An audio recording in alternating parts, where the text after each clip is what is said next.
everyone, welcome back to Twisted Bloom. I'm Beverly, your hostess, and this is where the lines between delusion and a far more terrifying reality continue to blur. Now, in the last episode, we left with Sabrie barging in. She's not as a patient seeking comfort, but as a person demanding answers from the man who was supposed to be her guide. So she sits across from Dr. Thorne, whose usually very empathetic demeanor has been replaced by an unnerving, almost manic focus. And Maddie's sitting right there beside him. So Sabrie goes, okay, you wanted to meet, you wanted us to have it out, here we go. You said it's important, here we go. This is important. This has to do with my life. So, I think it's very fucking important. So, let's go with it. Okay? Now, mind you, Lucious did not get out. He has stayed in the car. And he refused. He told her he wasn't getting out. Dr. Thorne, with his voice calm, controlled, almost unnervingly so. Yes, Sabrie. Thank you for coming. Please, just sit. There's something I need to show you. Something I need you to understand. Now, this isn't a therapy session anymore. This is an academic briefing. What? Dr. Thorne's screen flashes with a presentation. Even Hattie's eyes, mouth straight down, like, what the hell is this? Dr. Thorne's screen flashes a presentation that's filled not with psychiatric notes, but with diagrams, timelines, and photographs of historical events. Sabrie's face pales as she sees an old, grainy photograph of a young woman from the 1920s, a look of hollow distress in her eyes. And the caption reads, Host A, 1922. Sabrie looks confused. She doesn't understand. She's like, what is this? Who are these people? And Hattie's sitting right there beside her. Same thing. Yeah, Aries, who are they? What is this? This is the accumulation of my life's work. Sabrie, Maddie, these are the hosts, and this is the entity. And he clicks to a new slide. And a diagram showing the flow of consciousness with a parasitic symbol, a shimmering amoeba-like shape moving from one person to another. Dr. Thorne finally looks at Sabrie, his eyes filled with a terrifying, almost frantically light in them. You see, Sabrie, Lucious isn't an imaginary friend. He's not even a unique entity. He's a type of being. What I've termed a quantum parasite. He exists in a quantum state, requiring a host. A person in a state of extreme emotional duress to manifest and sustain himself. When you had your psychotic episode and literally hit rock bottom, the veil was very thin. There was a nexus point of energy. Lucious isn't tied to the land. He's tied to the host. He just uses places to cross over and people's dreams to enter. Sabrie's trembling at this point. What are you saying? And you knew all this? Thorne's chilling confession. I've been studying these entities for years. I was in this town for a different reason entirely when I heard about your case. A young woman, drug-induced psychosis, suffering, just, had this, you fit, okay? I wanted to observe. I wanted to see if he would come to you. And he did. Hook, line, and sinker. I'm telling you, he's not your imaginary monster. He's not. After your nightmare, all the sessions after that, you trusted me. But honestly, Sabrie, I was just a scientist with a perfect living specimen. I lied to you. I told you he was imaginary to see what would happen. He's not who you think he is, and I'm not who you think I am. Maddie is just sitting there in shock, just staring at the screen, just not believing anything. This is not happening. In her mind, this is not happening. The silence in the room is deafening, punctuated only by the low whirl of the projector. Sabrie's world is shattered. The man she trusted, the one person she believed was her ally, her lifeline, has been a cold, calculating observer this whole time, and a bold-faced liar.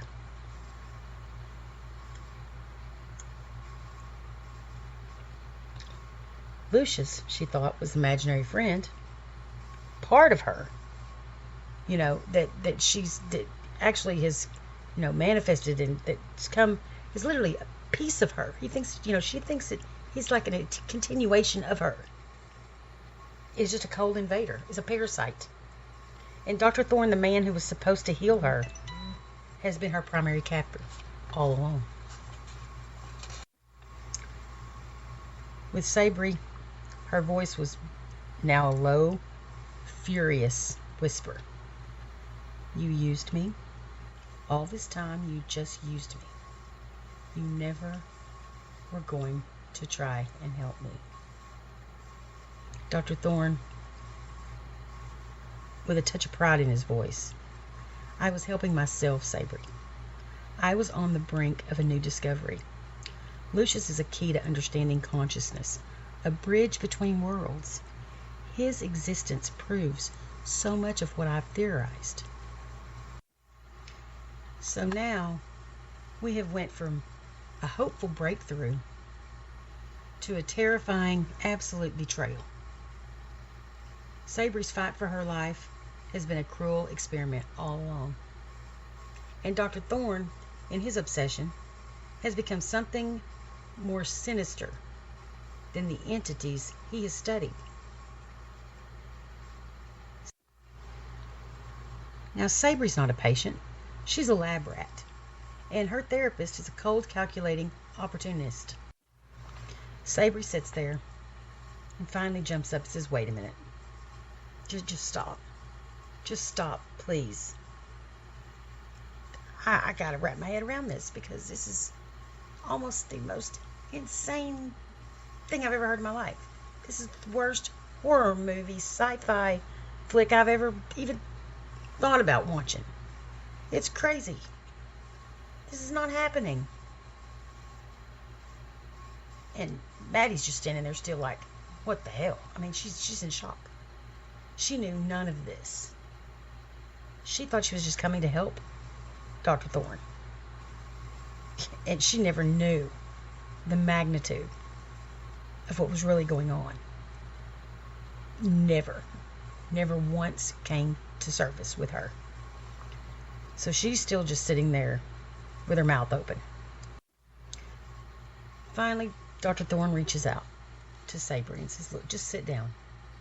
Just sit down, relax, take a deep breath, and I'll explain it in more detail. Just calm down. As Dr. Thorne reaches out to grab Sabrie, Lucious pops in. Get your hands off of her. Don't fucking touch her again. Get away from her. Now, Thorne, away from her. Dr. Thorne steps back, says, oh shit. Sabrie jumps in and says, okay, no, Lucious, calm down. Thorne, chill. We're not doing this. Dr. Thorne says, it's all right, Sabrie. Just let him. It's important to bring things to the surface. Lucious, I know why you don't want to talk about the past. I know we can talk about the past. Oh, the past. Well, you see, Sabrie, your little therapist here has a history with entities, or with the people who became them. He thinks he's a gardener, tending to his twisted blooms, but really, he's the one who's doing all the pruning. That's enough. We had an understanding. Alicia said, oh, we had an understanding, Thorne, that you would stop digging, but you never could you? You always had to know what was on the other side. Dr. Thorne took a deep breath. Oh, speaking to Sabrie, but the story is clearly meant for Lucious. Dr. Thorne says, Lucious, before he was a voice in your head, Sabrie, he was a man named Liam. A brilliant, troubled mind I met during my doctoral research. He had a rare form of what we called experimental synthesis. His senses were so finely tuned, his mind so open, that he could perceive things beyond the normal bounds of reality. He wasn't a hallucination. He was a door. Dr. Thorne quickly answered, to a deeper layer of consciousness, to a place where thoughts took on a physical presence. I was captivated. I was convinced he was the key to understanding the very fabric of the mind. He wasn't a case study to me. He was a revolution. And I pushed him. I pushed him hard. Lucious glared at him, stood up. He pushed, and he pushed. Go deeper, Liam, he'd say. Describe the colors, the sounds. Tell me what's on the other side. He gave me a new form of therapy, a cocktail of sensory deprivation and psychoactive compounds, all in the name of science. He didn't see the man who was screaming. He only seen the experiment. He wanted to peer through the doorway I was holding open, and he didn't care what happened to the man holding it. Dr. Thorne just quietly said, I thought I was helping him find control, to master this gift. I was so blinded by my own ambition, my own belief in what we could discover. I didn't see the more I pushed, the more the door began to crack. He wasn't just observing things anymore. He was letting them in. And Lucius, face red, still just beaming. He knew it was dangerous. I warned him. I told him he was playing with fire. But he just took more notes. He scribbled in his little black book as the walls of my mind started to tear. The man who was Liam, he fell apart. My consciousness didn't die, Sabrie. It shattered. It was pulled apart bit by bit by the things he made me reach for. And Thorne, he was right there, watching. He was a spectator at the very event he created. Dr. Thorne's just in tears, pretty much, says, and when I realized what I had done, it was too late. The man I knew, he was gone. But something was left behind. A piece of that shattered consciousness. Something that had transformed by the journey I sent him on. Something that had become Lucious. I failed him. I failed him so completely that the part of him that was left, the part that hated me, it became this. An echo. A ghost. A twisted bloom. And I knew one day it would find its way back. And it would find someone like you, Sabrie. Someone he could attach to. I knew, as soon as I heard your case, that he would find you. Sabrie can't take anymore. She jumps up. She's like, that's it. I gotta get out of here. I gotta go. And she storms out of the office. Lucious tries to go after her. And Maddie grabs his arm and says, no, let her go. Let her go. She's got to have time to digest all of this. I do too. But you need to let her go. She needs to do this on her own. You got to get out of her head. And you got to get out of her fucking head too. Both of you. Y'all are driving her insane. She's not going to be able to last on your plane or this plane of existence, period, if y'all keep this up. Let her go. And we'll see what happens. Just give her some space. Lucious and Dr. Thorne just look at each other and just kind of just shake their head in disgust because they don't really know where everything's fixing to go. But what they do know is that they are responsible for her life being shattered. Her reality completely destroyed. They know it's their fault for not telling her the truth, not coming clean and telling her what's going on. So now she's left with a mindset of who knows what. And they're both just sitting there, not knowing what to do. All they can do is, like Maddie said, let her go. And hopefully she comes back.